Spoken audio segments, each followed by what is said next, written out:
Thanks for joining us from the Ohio AgNet, voice you know with the news you trust studio, sponsored by BASF, where you can count on the trusted performance of Allevo seed treatment to protect your soybean crop. I'm Joel Norwood joining you here on Friday. And do hope you're staying warm out there. My goodness, it is cold, and it looks like snow on the horizon for parts of the state. Let's check in on the weather thanks to Seed Consultants, Simply Better Performance, online at seedconsultants.com. Ryan Martin. Mostly dry through the rest of the day today. I'm Chief Meteorologist Ryan Martin. Let's take a look at that forecast update here in Ohio. We don't have any major weather issues for you, but I think we're looking at a dry and very cold day today. Temperatures may try and ease a little bit tomorrow as we get on the backside of high pressure, and I think we see good sunshine through most of the day. Clouds will increase overnight tomorrow night. A Clipper system that was showing signs of running out of gas before it got to us seems to have found some new life. So I'm going to say on Sunday, keep the door open to a coating to an inch or two of snow, especially in the areas north of I-70.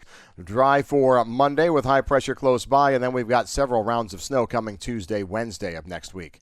I'm Ryan Martin. Thank you, Ryan. Online today at ohioagnet.com, quite a bit of agricultural news, including a highlight of the only university in the country with their own land conservancy. It's right here in Ohio. It's Kenyon College, a beautiful campus, and Amy Henriksen, their director of the Philander Chase Conservancy, gives us a glimpse. The Philander Chase Conservancy is celebrating 25 years of land conservation work here in Knox County, focusing on a 5-mile radius around Kenyon College and Gambier. The Conservancy has helped to protect over 6,000 acres. Again, that full video story online at ohioagnet.com right now. As well as talking the role of secondary nutrients and micronutrients with James Horman. We often so much talk about nitrogen, phosphorus, potassium, the big three for plant growth. But he says don't forget about those secondary nutrients. Calcium, sulfur, magnesium, and other micronutrients also important. Also there, our own Brianna Smith gives us a look back at what a year it's been for popcorn growers, specifically those at New Vision Farms up in Napoleon. Some unique market conditions for those growers. Turning the page to national farm news, the American Farm Bureau Federation says they're encouraging U.S. Trade Representative Jameson Greer to take a closer look at trade with China. Dave Salmonson is Senior Director of Government Affairs for the American Farm Bureau. President Trump and President Xi of China came to a deal back on October 31st. For 1 year, going to delay any new tariffs. They reduced some tariffs by about 10%. There were several purchase commitments by China for U.S. ag products. And those port fees, which had gone into effect fairly recently, those were delayed a year. Some good news on that front with regard to some positive developments in the last several weeks. It's a multi-year commitment headed off by soybeans. So they said for 2025, they would purchase up to 12 million metric tons of soybeans, and they have been purchasing some. And for the next 3 years, they said they will purchase 25 million metric tons a year. As 2025 starts to wrap itself up, beef production numbers expected to overall decline across major exporting and consuming regions, with global output likely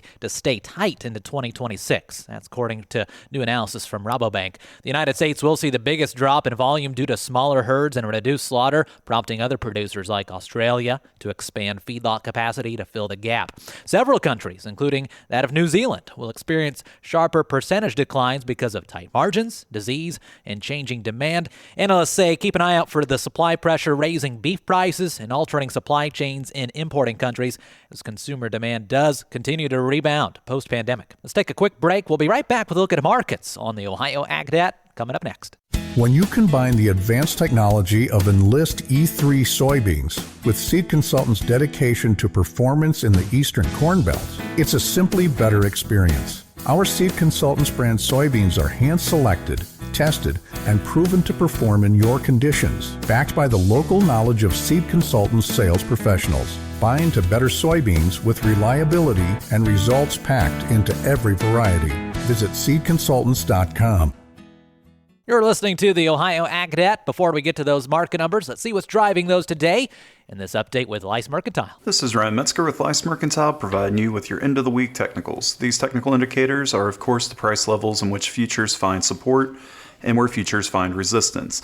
March 26 corn futures have the first level of support seen at $4.43.5 and the first level of resistance at $4.49.5. January 26 soybean futures have the first level of support at $11.1425 and the first level of resistance at $11.24.5. Please visit our website at licemercantile.com to learn more about our crop insurance services, grain marketing program, and brokerage services. Friday's midday markets in Chicago staying relatively quiet. December corn up 1 1/4 to $4.39 per bushel. March corn unchanged at $4.47 1/4. Soybeans down a bit with January off 2 3/4 to $11.16 3/4. March beans 11.26 3/4 down 2 pennies. And July wheat for next year staying put at $5.55 1/4. Markets brought to you by Seed Consultants. Simply better performance online at seedconsultants.com.